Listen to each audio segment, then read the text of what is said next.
Bonjour à tous. Je remercie mes amis algériens de m'avoir associé à leur 14e congrès d'ophtalmologie pratique.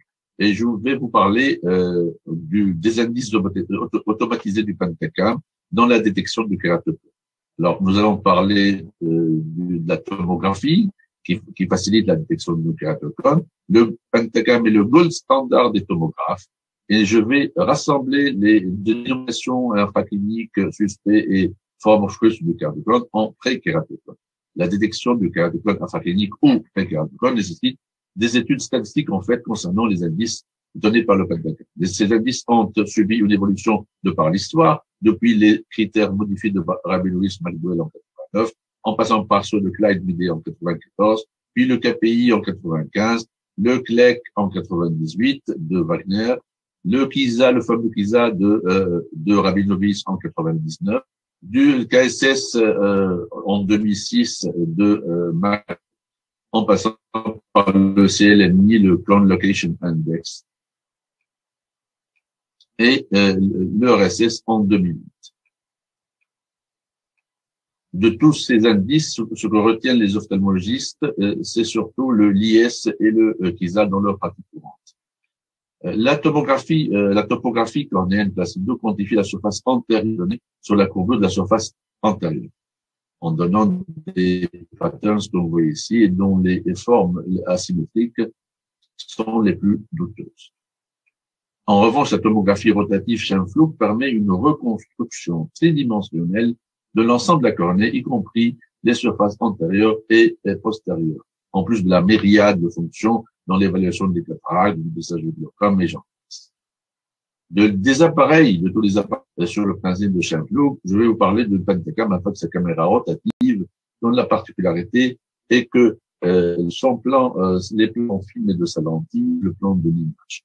Elle fait une rotation autour du segment image, repris par une haute résolue. Et puis, elle fournit une image triple sur le segment antérieur. Et ce qu'elle nous donne sont automatiques pour le dépistage de ces indices automatisés sont d'ordre topographique ou topométrique, c'est-à-dire qu'ils vont nous donner une idée sur l'irrégularité de la surface cornéenne, ou d'ordre pachymétrique en incluant la surface antérieure et postérieure et la soustraction où ces deux surfaces ayant une symétrie en ensemble de la cornée. Ici, vous avez en élévation de face postérieure un îlot positif, c'est un kératoplasme évident, donc pas besoin d'avoir autre chose pour dire que c'est un kératoplasme. Et je vous rappelle que la formation de cette image, c'est que le cône est référencé à une sphère et la rencontre de la sphère et du kératoplasme ici en premier va créer le cône avec une plage ici verte de rencontre et puis une seconde rencontre ici entre les deux des valeurs de cette mer bleue qui vont augmenter du moment que la première plage est proche de la seconde. Ici, vous avez une affichage d'un kératoplasme évident qui nécessite une confirmation par les indices. Ici, je vais vous donner un contre-exemple d'une jeune dame de 25 ans qui se présente avec un astigmatisme bilatéral, une kératométrie qui s'affiche à 50 au niveau des deux yeux, mais au niveau je l'ai étiqueté kératoclonique, mais au niveau de la topographie, cette cornée est tout à fait normale, elle est cambrée, mais elle est tout à fait normale avec un facteur plus à moins que 0,14 et une pachymétrie minimale à 514. Du moment que le diagnostic du prékératoplasme est souvent difficile, l'AO a suggéré des critères de diagnostic pour ce kératocone infraclinique ou prékératocone, avec des signes majeurs obligatoirement présents et des signes mineurs. Au moins un de ces signes doit être présent pour désigner un kératocone infraclinique. Nous avions donc besoin d'indices qui, non pas peuvent atteindre la cible, mais qui l'atteignent à tous les coups. Et c'est pour cela qu'on ne va pas mettre en sourdine le fait que ces indices ont une prédicabilité d'avance. Alors, prédicabilité des indices, c'est que quand un indice est présent, il est vrai positif en cas de kératocone, il est faux positif en cas d'absence de kératocone. Et quand cet indice est normal, c'est un faux négatif en présence d'un kératocone, c'est un vrai négatif en l'absence de kératocone. En matière de présence de kératocone, si le kératocone est là, on va parler de sensibilité des indices, que ce soit présent ou non. Et s'il n'y a pas de kératocone, on va parler de spécificité des indices. Pour l'indice anormal, on va parler de valeur prédictive de cette anomalie. pour les indices normaux, on va parler de valeurs prédictives de cette normalité. Et le plus important, c'est la valeur charnière de cette valeur au cut-off point. Cette valeur va nous donner le minimum, le moins de faux négatifs et de faux positifs dans l'arsenal de Dieu kératoconique et nordique. Ici, dans cet article de 2015, les cut-off points ont été désignés pour les kératocones vrais, patents, et pour les kératocones latents ou les pré-kératocones. Et ces indices sont, quelques indices ont été cités ici, c'est les plus importants, on verra tout à l'heure. Voici les paramètres automatisés donnés par le Pentacam. Je vais être très bref. Je vais parler d'abord des indices topométriques et topographiques, avec l'élévation antérieure qui est précise avec le Pentacam. Elle est sensible dans la détection du kératocone avéré. Elle est non révélatrice du kératocone et doit être associée à l'élévation postérieure et aux autres indices. L'indice central de kératocone, le CKI, c'est le rapport de la moyenne des valeurs de courbure périphérique divisé par celle des valeurs de la node centrale. Donc, c'est une comparaison entre la périphérie et le centre. Cet indice sépare la cornée normale de la cornée ectatique. Il est peu fiable pour détecter un pré-kératocone, comme le dénote cet article paru en 2020 dans le The Open Journal of Ophthalmology Journal. Le KI, le Keratoconus Index, c'est le ratio entre les valeurs de courbure moyenne en supérieur et en inférieur. Il sépare les cornées anormales des kératoconiques. Ici, vous voyez bien que le KI est normal. Alors, tous les autres indices sont normaux. C'est une cornée qui n'est pas kératoconique. Donc, il est plus sensible que ce KI, apparemment. Mais quand il est normal, c'est que la cornée, vous voyez bien que le KI est normal. Alors, tous les autres indices sont normaux. C'est le KI qui est douteux. C'est le seul à désigner. Donc, il est plus sensible que ce KI, apparemment. Mais quand il est normal, il faut pas demander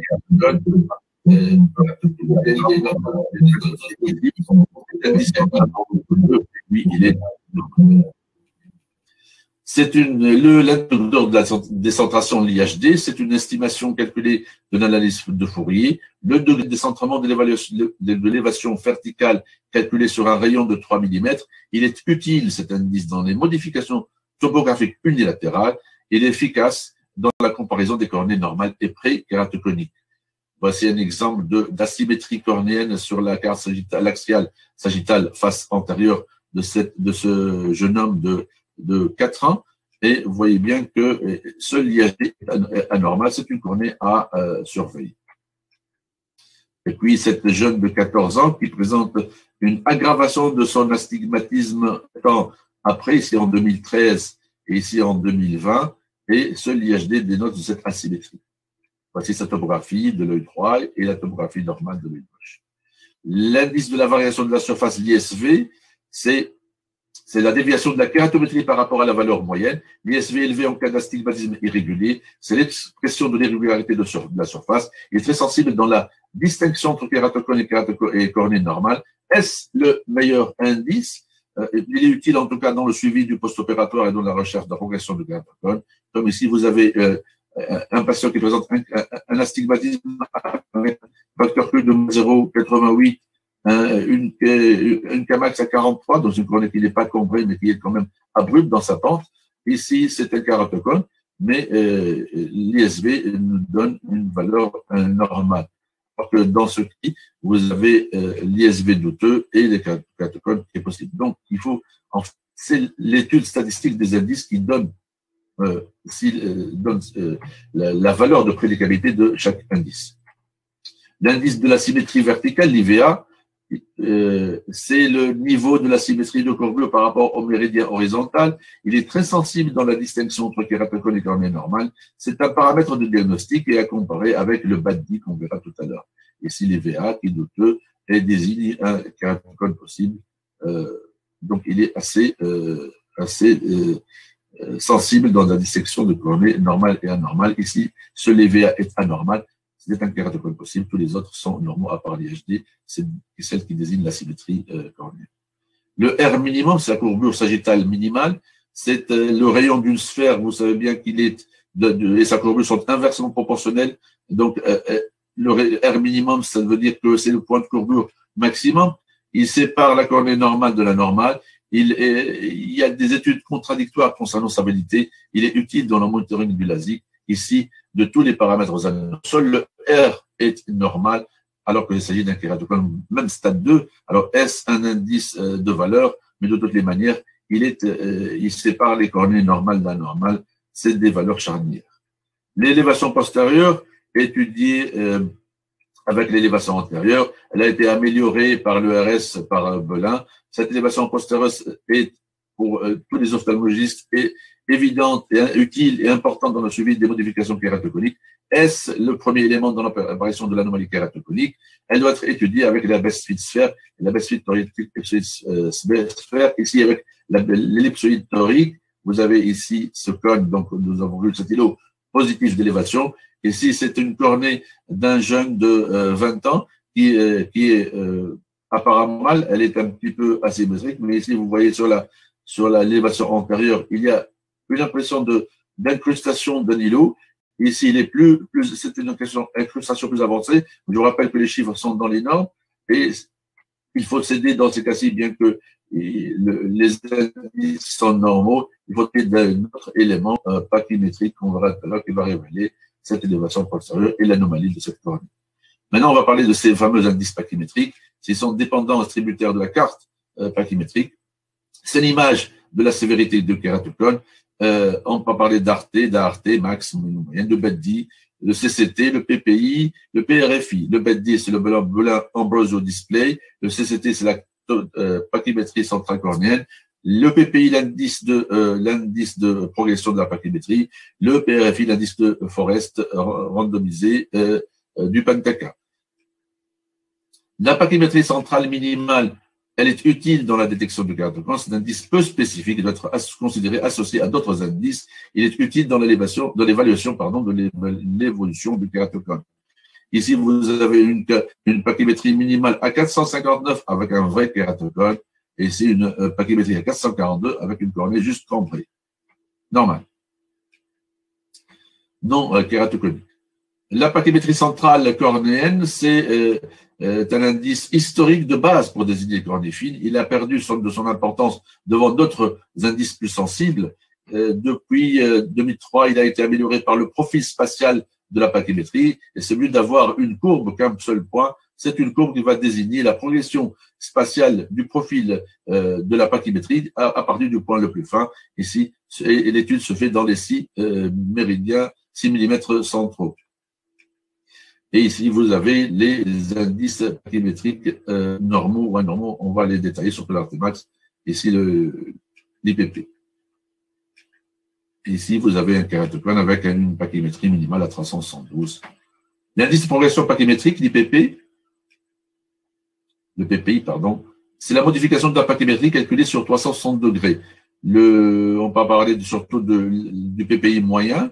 C'est la pente de modification pachymétrique. Alors, plus cette pente est abrupte, plus le PPI est élevé. Elle est plus intéressante, cette valeur est plus intéressante qu'une valeur seule de la pachymétrie, donc minimale, pour identifier un kératocone. Elle est précise donc dans la détection du prékératocone, mais il n'y a pas de consensus dessus. Ici, vous avez une courbe de progression pachymétrique qui est dans les normes, et vous avez ici l'indice de progression normal. Et c'est une courbe douteuse avec un indice de progression douteux, et c'est une courbe anormale, vraiment franchement anormale, déviée avant les 6 mm, et c'est un PPI qui est anormal. L'ART, la pachymétrie relationnelle d'Ambrosio, c'est le rapport entre le point, la pachymétrie la plus fine sur l'indice de progression de la pachymétrie. C'est un indice précis dans l'identification de l'ectasie. Il permet d'identifier les kératocones avec une pachymétrie centrale relativement normale. C'est un indice validé par plusieurs études. Et voici bien que l'AUC dépasse 0,99 et est utilisé dans le diagnostic positif de kératocone, comme ici un vrai kératocone, un cône qui est paracentral, max qui est de anormal, un cône antérieur et postérieur, tous les valeurs virent au rouge, et ici l'ART max normal est de 400, ici vous avez 170.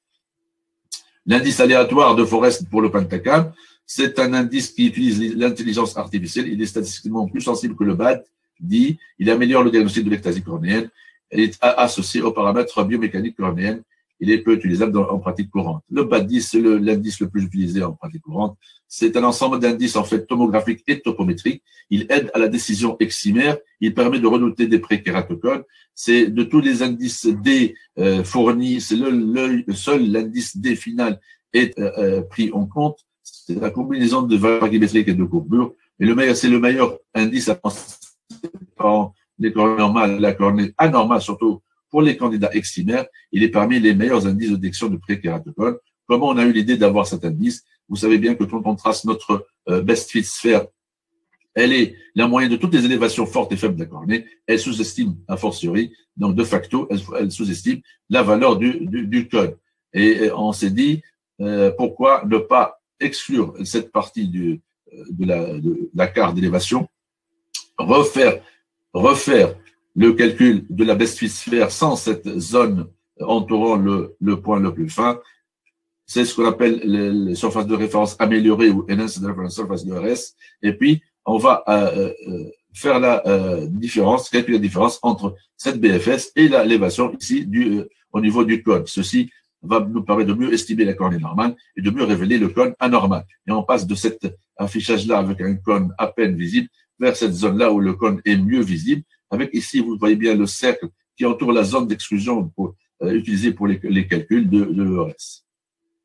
Et statistiquement, quand on fait la différence de l'élévation entre la best fit sphère, la sphère, l'ERS, la best fit sphère améliorée et l'élévation au niveau du cône, pour les cornées normales, cette élévation est minime, alors que pour les cornées kératotoniques, cette élévation est nettement significative. Ici, vous avez l'affichage bed avec la cornée antérieure ici, la cornée postérieure là, et ici l'élévation antérieure et postérieure pour le best fit sphère, antérieure et postérieure pour le RS, et c'est la différence entre ces deux cartes d'élévation. Ici, c'est une cornée normale avec un D final qui est dans les normes. Vous avez ici plusieurs autres valeurs de déviation, mais ce D est le seul qui est pris en compte, et les H dépendent.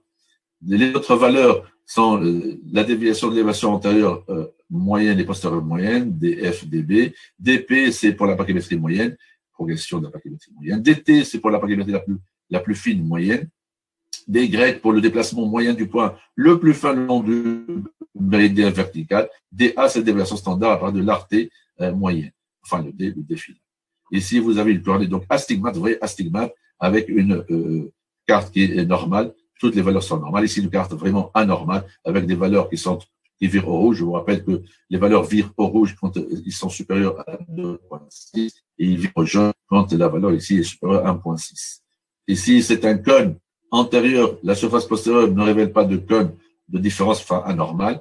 Et si c'est un cône antérieur, c'est une cornée dont le D est jaune. C'est une cornée qui ne pourra pas subir de laser excimaire. Même cas, cône antérieur, cornée postérieure dans les normes. Cette cornée a un D qui est normal, donc elle pourra subir un laser excimaire. Vous voyez bien qu'il sépare l'indication de la possibilité de au laser excimaire. Ici, un cône antérieur-postérieur, D anormal. Ici, un cône central, des cartes pachymétriques tout à fait anormales. Et ici, je voulais vous montrer ce cas parce que c'est un cas historique. Mohamed Ali a 49 ans. Il se présente pour un astigmate inverse. C'est un candidat au laser excimaire. Je lui ai demandé une topographie pentagramme. Et je vois qu'il y a, au niveau de la carte d'élévation postérieure, une incrustation d'une image qui est douteuse là, avec une élévation qui atteint les plus 18. C'est un cône. Cette cornée présente un facteur de moins 0,76, une Kmax à 45 seulement, et une pachymétrie de 520. Les indices sont tous normaux. Il faudra céder de bête pour révéler ce cône postérieur. Donc, c'est dire que c'est un élément maintenant devenu crucial en pratique courante pour infirmer ou confirmer l'indication thérapeutique pour une cornée. C'est une cornée kératotonique. Alors, c'était pour le diagnostic, pour la classification. Un consensus réuni en 15 n'a aucune classification du kératocone. Donc, il fallait penser à un système de stadification, plutôt de classification du pentacam, c'est le système de certification ABCD créé par Belin. C'est un élément de classification. Il associe les données anatomiques, topographiques et ceux de la classification d'Amster-Combach avec A, B, C, D.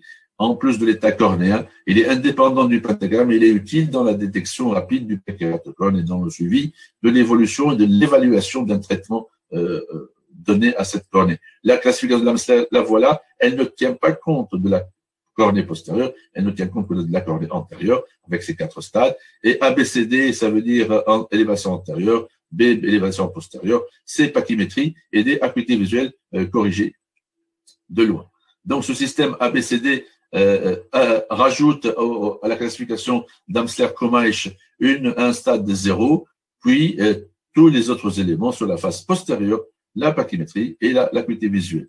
Ici, il y a un cas avec de kératocone qui a nécessité un cross-linking. Ici, le BADI avant cross-linking. Ici, après cross-linking, je refais l'image. Avant, après, il y a eu modification, mais elle ne saute pas aux yeux. Et pour qu'elle soit mieux visible, ben, le système ABCD va nous permettre de dire, voilà, il y a eu une amélioration. Après une aggravation, il y a une amélioration du facteur A au niveau de la surface antérieure, donc amélioration de l'acuité visuelle, amélioration de la face postérieure, donc amélioration de l'état cornéen, et par conséquent, amélioration aussi de la pachymétrie cornéenne. D'un seul coup d'œil, vous voyez bien que les histogrammes diminuent, donc il y a amélioration. On peut même réaliser l'affichage des deux yeux en même temps pour statuer de l'état des deux cornéens. Alors, comment interpréter ces indices automatisés du pentacam? Tout d'abord, il faut savoir qu'il n'y a pas de diagnostic basé sur un seul indice. Et la majorité des indices détectent le kératocone. Mais pour quelques indices, la détection se fait plutôt par le prékératocone qui sont plus sensibles que d'autres. Comme ici, cette cornée qui est combrée, qui a un facteur TU à moins 0,71, une pachymétrie à 518 et un Kmax à 48,9, c'est une cornée kératoconique, bien sûr, mais le pentacam nous donne seulement 2 indices qui sont anormaux avec une possibilité de kératocone. Alors, c'est dire que dans l'interprétation, il faut être clinicien et puis passer aux données de la topographie. De même, et pareil, c'est un kératocone possible. Alors qu'on sait bien que cette cornée est en puissance kératoconique jusqu'à preuve du contraire. C'est l'évolution qui nous le confirmera. Les meilleurs indices donc pour le kératocone infraclinique, et là, il faudra bien les savoir, selon une étude par 2016, les meilleurs sont les voilà. C'est la diapositive qu'on a vue tout au début de cette communication. Le BADI, en premier l'IVA, et puis le 5e ordre du coma ou coma vertical secondaire, c'est l'aberration associée au BADI, à l'IVA et l'ISV. Ce qu'il faudra retenir de tout ça, c'est ces indices, donc BADI, IVA, ISV, coma. Ici, le BADI avec l'affichage qui révèle ici un cône devant le cornée antérieur qui est apparemment normal. Et puis, c'est les SV, les VA qui sont plus sensibles au kératocone infraclinique, au prékératocone. Et puis, le coma du 5e ordre qui est aussi associé à cela. Je pense qu'on le verra dans notre communication. Ici, voici au niveau du pentacam, le 5e ordre avec le coma vertical. Et pour résumer maintenant, la meilleure acuité visuelle avec sa diminution n'apparaît que quand le kératocone est tout à fait patent. Les anomalies topographiques peuvent apparaître au moment que le kératocone soit suspect ou forme fruste, toujours présent dans le kératocone. Les signes rétinoscopiques, pareil, plus ou moins kératocone suspect et forme fruste, mais présent dans le kératocone. Les signes à lampe à fond n'apparaissent que dans les cas avancés de kératocone. Et les indices sont présents en cas de kératocone et peuvent être présents, si on les étudie bien, dans les kératocone suspects et forme fruste. Et dans la progression de la maladie, la meilleure acuité visuelle avec cette baisse, elle perd de son efficacité dans le diagnostic du moment que le kératocone avance. C'est l'inverse pour la topographie, pour la diagnoscopie. La lampe à fente ne détecte les anomalies qu'au niveau du kératocone patent à des stades avancés, et le pentacam aussi, mais si on lui associe les indices automatisés et les logiciels associés, il peut être révélateur même des kératocones suspects et dans des formes frust, dans les cancers pré-kératocone, c'est là où le diagnostic est le plus difficile.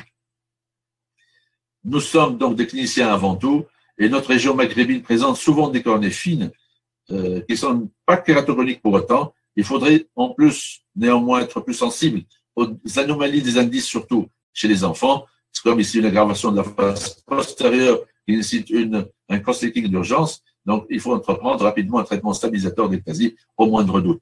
Je vous remercie pour votre attention et je vous donne rendez-vous au congrès du 14e congrès de l'AOPA et je vous souhaite une bonne année 2021 pleine de santé. Protégez-vous. Merci.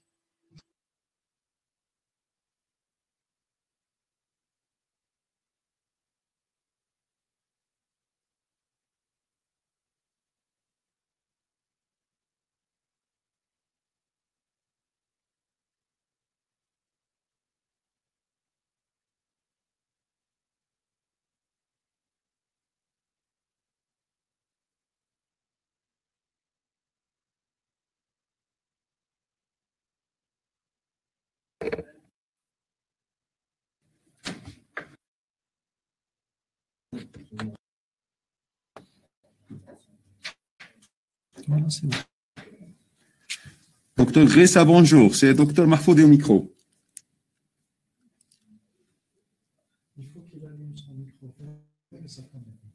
Allumez, s'il vous plaît, votre micro. Comme ça. Voilà. C'est bon? Voilà. Vous m'entendez là? Allumez. Bonjour. C'est bon? Oui, c'est bon. C'est bon. Bonjour. Voilà. Bonjour, vous allez bien? Oui, on vous entend. On vous remercie pour ce brillant exposé. Merci bien. Après la première présentation de Dr Belkacem Amari, cette présentation aussi, elle illustre l'intérêt de cette machine, le Pentacam. Oui.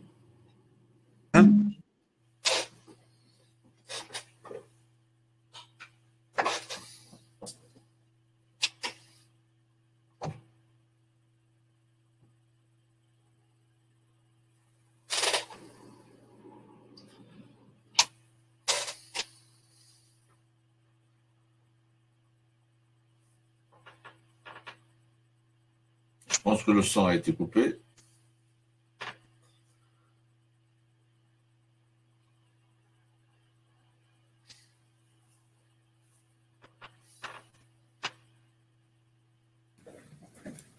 Oui, je vous entends à nouveau. Vous m'entendez, Dr Gressa? Oui, tout à fait. Je vous entends.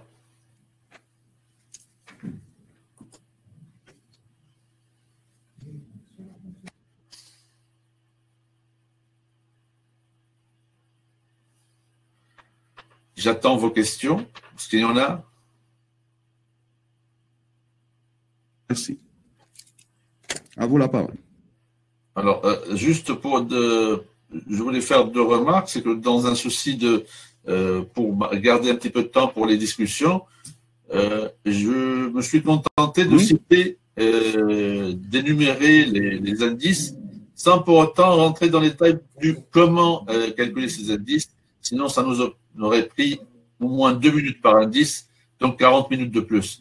Donc, je vous laisse, comme c'est un cours, je vous laisse le soin d'aller puiser dans la littérature pour être plus dans l'approfondissement de la question. Mais ce que vous devez savoir pour les indices automatisés du Pentacam, c'est des indices qui aident le clinicien à décider de la faisabilité ou non d'un laser ou de pouvoir diagnostiquer surtout les pré-kératocones. Et dans un souci de simplicité, j'ai rassemblé les kératocones frust, c'est-à-dire les kératocones qui sont dans borderline, mais dans le Pentacam reste muet, ou les kératocones suspects, c'est-à-dire les kératocones, les cornées qui sont pratiquement normales avec un œil ADEL qui est vraiment anormal, kératoconique, et les kératocones infracliniques, c'est-à-dire tous les formes de cornée anormales révélées seulement par la topographie. Donc, je les ai assemblés dans une seule entité, les prékératocones, dans un souci de simplicité. Et je pense que le Pentacam, c'est l'un des meilleurs appareils actuellement pour révéler ces cornées infracliniques, et il faudra s'aider d'autres technologies à part le Scheimpflug, comme l'OCT de la cornée qui est maintenant en vogue et qui va non plus être limité à la distinction entre corneal warpage et cornée anormale, mais qui va pouvoir être rentré de plein pied dans l'arsenal de dans le diagnostic de kératocone et surtout dans ses formes infracliniques.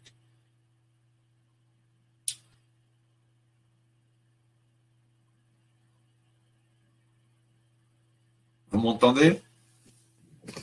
Merci, Dr. Guissa. Est-ce que le fait que le bilan résultat soit stable entre 2 examens ou 3 examens, est-ce que ça vous fait changer d'avis concernant la prise en charge du patient?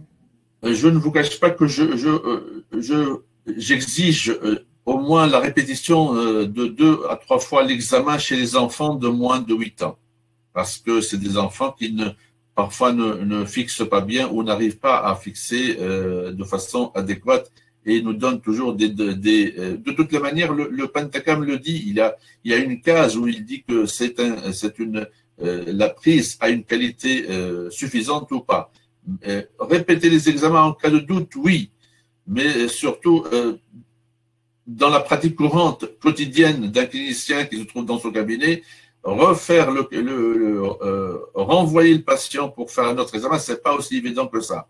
Mais je pense que la topographie même initiale, même si elle n'est pas très bien faite, elle donne quand même une idée sur l'état cornéen, et l'ensemble des indices, la multiplicité des indices va aider. Si un indice n'est pas bien, ne révèle pas bien le caractère anormal d'une cornée, l'autre peut aider à le faire. Et la présence d'une normalité de tous les indices, je pense qu'il est peut-être en faveur d'une cornée normale, alors que la présence de certains indices, et comme c'est pour cela que j'ai parlé des indices les mieux cotés, si j'ose dire en bourse, dans la détection du prékératocone. Si vous avez un ISV ou EVA qui sont anormaux, si vous avez un coma vertical, c'est-à-dire une différence de puissance, comme l'a bien expliqué mon prédécesseur dans la communication du début de cette matinée, s'il y a une différence de puissance entre 2 bords de la pupille ou de la cornée, ça veut dire qu'il y a quand même une asymétrie évidente et qu'il faudra penser à soit refaire la topographie s'il n'y a pas d'anomalie révélée, soit à suivre cette cornée de plus près. Et je pense que chez nous, en Maghreb, avec nos cornées fines, il faut être, comme je l'ai dit en fin de communication, plus sensible aux anomalies, aux petites anomalies, au moindre doute, savoir refaire la topographie quelques mois plus tard. Et moi, pour ma part, je demande toujours, s'il y a une anomalie ou un doute, de refaire la topographie 3 à 4 mois après. Je ne m'attends pas à 6 à 9 mois, même pas une année. Il faudra la refaire parce que l'évolution cornéenne, elle est de facto chez les enfants en cas d'anomalie cornéenne. Et un prékératocone chez l'enfant est synonyme d'un cross-linking urgent. Il ne faut pas attendre à ce que l'enfant perde sa meilleure acuité visuelle. Et sinon, il va perdre de l'acuité et ça va lui permettre d'être moins présent. Ça va l'empêcher d'être présent de façon efficace dans ses cours. Il va être relégué à des enfants scolarisés qui sont marginaux. Donc c'est pour cela que je pense que l'acuité visuelle doit être gardée et surtout sauvée chez ces enfants qui présentent des cornées anormales qui ne leur permettent pas de bien voir. Et qu'est-ce que j'allais dire? Oui, nos cornées donc fines et nos paramètres ne doivent pas être tributaires des résultats, des statistiques, des nos Maghrébins. Moi, je pense que nous, les Maghrébins, nous devons avoir nos garde-fous, nos valeurs indices, nos valeurs charnières des indices. Et je pense qu'une étude multicentrique sur des milliers de cas doit être menée de sitôt chez nous au Maghreb, en Tunisie, en Algérie et au Maroc. Et nous devons nous associer et surtout associer l'intelligence artificielle dans l'étude de nos cornées. Nous avons un pool de cornées borderline, si j'ose dire, chez nos patients qui vont nous permettre d'avoir nos propres indices, pourquoi pas, et pour révéler les kératocones infracliniques et surtout les traiter à temps. Merci. Une autre question. Dans l'étude du Pentacam, quels sont les éléments que vous prenez en considération pour décider d'un retraitement d'un cross-linking? Et est-ce que vous avez un nomogramme comme celui que vous avez bien présenté tout à l'heure? Oui, c'est une excellente question. Il faut savoir que du moment qu'on fait un cross-linking chez un jeune, il y a un turnover du collagène de 7 ans, je pense, de 7 à 8 ans. Et je pense, de facto, si vous faites le cross-linking avant l'âge, avant l'âge de 18 ans, vous allez devoir le refaire 7 à 8 ans plus tard. Parce que je disais que le turnover du collagène est de 7 à 8 ans. Et vous savez que la maladie kératogénique qui débute à l'âge de 5 à 8 ans, elle se termine ou finit ou perd de son évolutivité à l'âge de 32 à 36 ans. On va dire 35 ans. Donc, faire un deuxième kératocone chez un enfant, je pense que ça va être évident. Mais chez le kératogénique plus âgé, un cross-linking dans la vie, c'est suffisant. Si vous le faites à 25, 26 ans, je pense qu'il n'aura plus le kératocone n'aura plus la génie évolutive pour imposer un deuxième cross-linking. Mais vous le dites si bien, un enfant qui est cross-linking à l'âge de 5, 8, même 10 ans, je pense qu'il sera obligé de demander un autre cross-linking une dizaine d'années plus tard.